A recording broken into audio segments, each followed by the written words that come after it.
Bulls Nation, off of a very bad game against the San Antonio Spurs, we look to find our revenge and our form back against the Denver Nuggets. And while the score of this game may be very close, or while it was a very competitive game for the most part, the Chicago Bulls once again cracked under pressure and fell in the fourth quarter and fell in overtime. So we're going to be talking about the Chicago Bulls versus the Denver Nuggets in this video.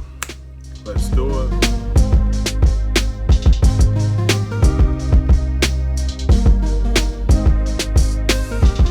What's up, everybody? It's the Aidan Sports Show, and welcome back to another video. Today we've got a Chicago Bulls versus Denver Nuggets game reaction. The Chicago Bulls have once again found a way to choke a game in the fourth quarter, and overall, once again, it's almost like we're reading a script with the Chicago Bulls. We get so close, we compete in all these games, but within that fourth quarter, we just end up choking everything out, the life out of that game, and we end up finding ways to bottle against the good teams. But before we get started, please like and subscribe to the Aidan Sports Show YouTube channel. Turn notifications on. At the end of the day, this game was a 131 to 127 Denver Nuggets victory. The Chicago Bulls was up for the entire game once again. From the first quarter to the start of the fourth quarter, we were up for most of this game, and most of this game we were up around 15 points, 10 points, and in the end, the fourth quarter, when that time comes around, the Chicago Bulls fall into a pit of mystery. Like, how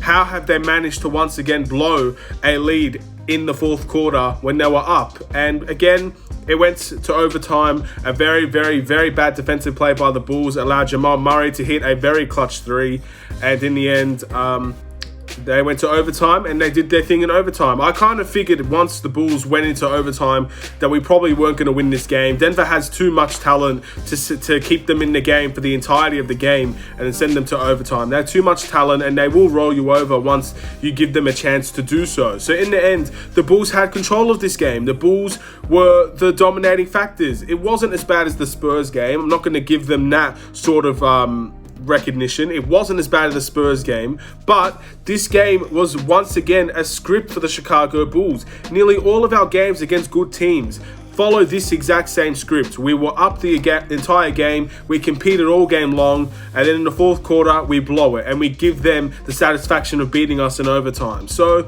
again, I am very frustrated with this game, and what frustrates me is that we play so well for so long, but it takes a blink. It's a blink of an eye. It's a click of the fingers, and the Denver Nuggets managed to fight their way back in the fourth quarter. All it took was one quarter for the Denver Nuggets to outdo all the hard work the Chicago Bulls have done that did that the entire game. So yes, it is frustrating, and again, I know it went to overtime, but in overtime, we didn't stand a chance. Let's be honest. They have too much talent. They have way too much talent to send them into overtime and expect them to lose that game at home. It's as simple as that. The Bulls should have had this wrapped up by the end of the third quarter. And for the most part, it's what it looked like. But again, in typical Bulls fashion, we do blow another lead, and we do end up questioning why the Chicago Bulls have once again blown another lead. Denver Nuggets are a good team, so of course you expect them to come and stay in the game to some sort. That's what separates good teams from great teams. The Bulls, I believe, are a good team, but the great teams manage to find ways to stay in games even when they're playing awful. And I thought Denver played awful today until the final quarter and overtime. I really thought Denver played really bad today. But as good as they are, they managed to stay in the game.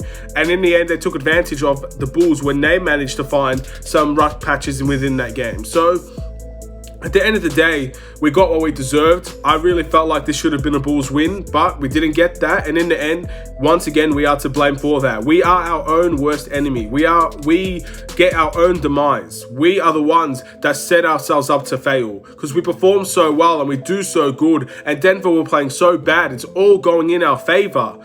But then we are our own demise and we start playing badly. The one thing the Chicago Bulls really, truly need is consistency. We don't know what this team is on a consistent basis. And it seems to be going through stretches of games as well. It's not just one game we're playing amazing and one game we're playing bad. It's more the likes of 2 quarters we're playing fantastic, 1 quarter we're playing bad, and the other quarter we're playing okay. We're not a consistent team. We don't consistently play for all 4 quarters. And I understand there's games, it's a run, and at the end of the day, that's how the game works. You go on runs, other teams goes on runs, but there is just some sort of boundary the Chicago Bulls need to find to stop runs happening at a certain point, because that fourth quarter was bad. Once again, a very high turnover game. Once again, a lot of second chance opportunities. There were times in this game where I just couldn't believe the rebounds that Denver were getting. Again, open shots in the last 2 minutes of the game to give Denver an open dunk is absolutely ridiculous in my opinion. In that final end of the game, you cannot allow easy shots like that to be given to the Denver Nuggets, and that's what we did. So in the end, we did deserve what we got. We deserved this 131 to 127 loss in overtime. This is a good team, so you have to give some sort of respect for the Bulls for competing against a very good team and doing and playing well. So there is respect there. It's not like the Spurs where they had no players.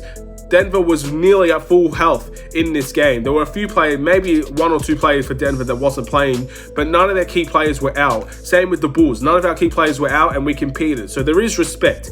I'm not going to say this is a complete negative game, but again, it goes based on the script, to be honest. The Bulls script is to give up leads within the second half and allow teams to come back. Doesn't matter if they're big leads, small leads, pretty much average lead, 7 points, 10 points, 20 points, 15 points. It doesn't matter. We will concede the lead. So that seems to be what the Chicago Bulls are known for this season, which is frustrating. We are seeing progress and we're also seeing regressions all at the same time. So I am very upset with this loss once again, because I know that this game, similar to the Spurs game, the Bulls should have won this game. If this was any other team that wasn't giving up the leads that we do, we win that game. So that's what I have to say on that retrospect. I don't think Denver played well. I think the Bulls played better than them, but in the end, all it takes was one quarter for Denver to play well in, and then they get the victory. So that's just how it goes, and it's frustrating, but I'm going to try and not lose my cool. I'm going to try and not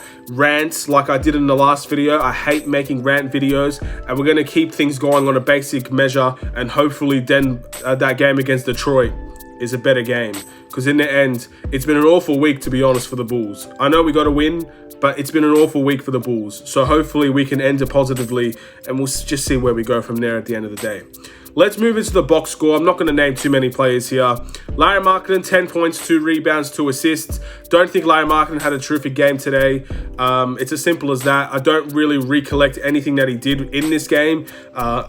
Open dunk, maybe. I saw him dunk the ball. Other than that, 10 points for the second option. Yeah, you talk about Kobe White. Very similar scenario. When Larry Markkinen was out and Kobe White was the second option, only putting up 10 points, in my opinion, is something that needs to improve.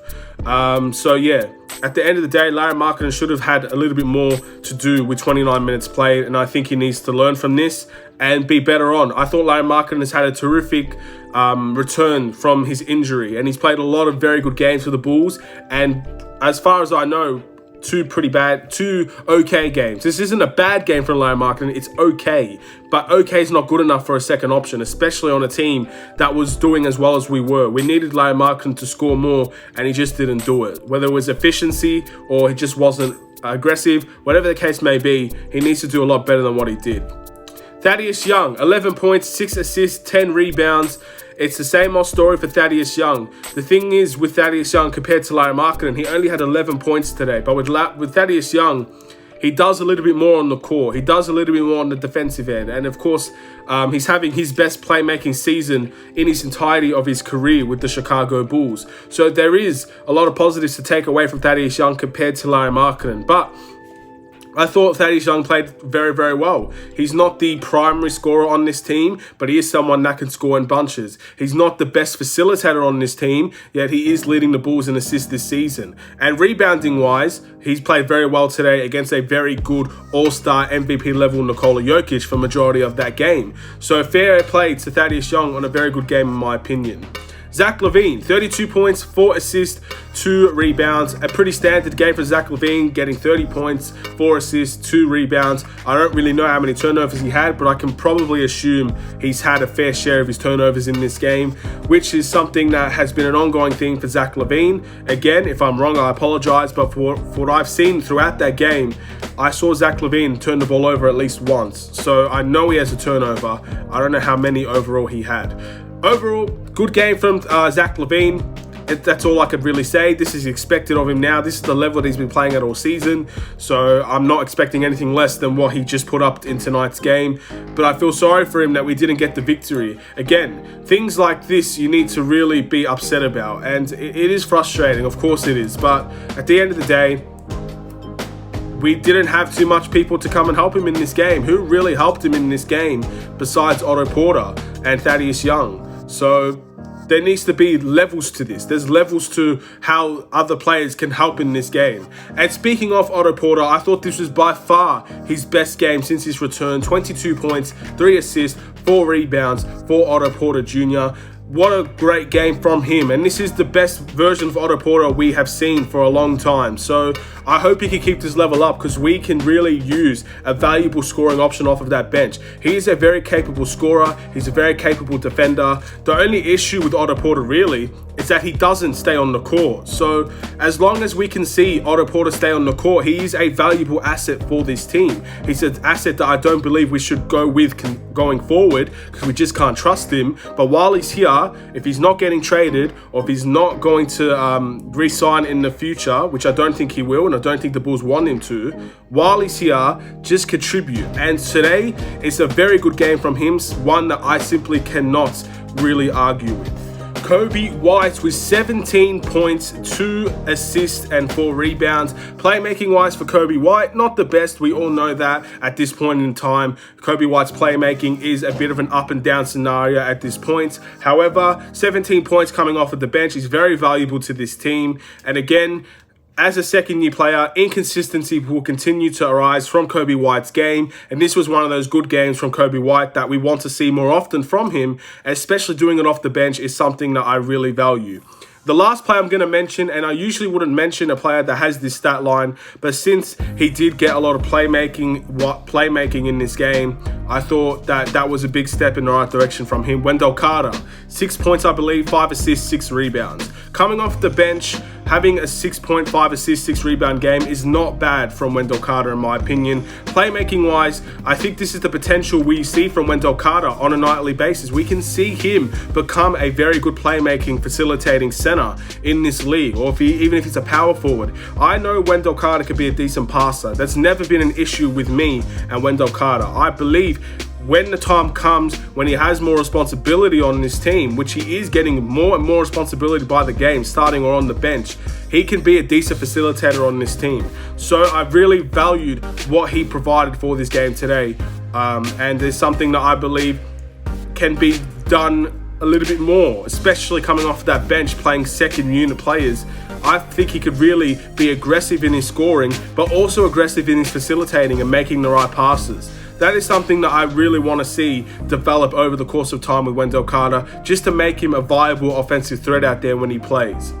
And that's the stats that I'm going to mention. That's the box score I'm going to mention. No one else is going to get recognition, whether they had a good game or a bad game. I feel like those are the players that really stood out to me in today's game, and obviously one of them for the wrong reasons. So let's just go to the must improve. My must improve personally is Lauri Markkanen, because most of the time Lauri Markkanen is a power forward slash center. He plays some backup center for the Bulls at times, and he plays mainly power forward. To only get 2 rebounds while not really contributing on the scoring end, this is a part of Lauri Markkanen's game I wish we could see develop. At the end of the day, I'm not expecting Lauri Markkanen to be an elite playmaker. I'm not expecting Lauri Markkanen to be a viable defensive presence, because he has his weaknesses, and those weaknesses will be known on the court, and those weaknesses need to be over time weakened and allowing him to have a little bit more diversity in his game.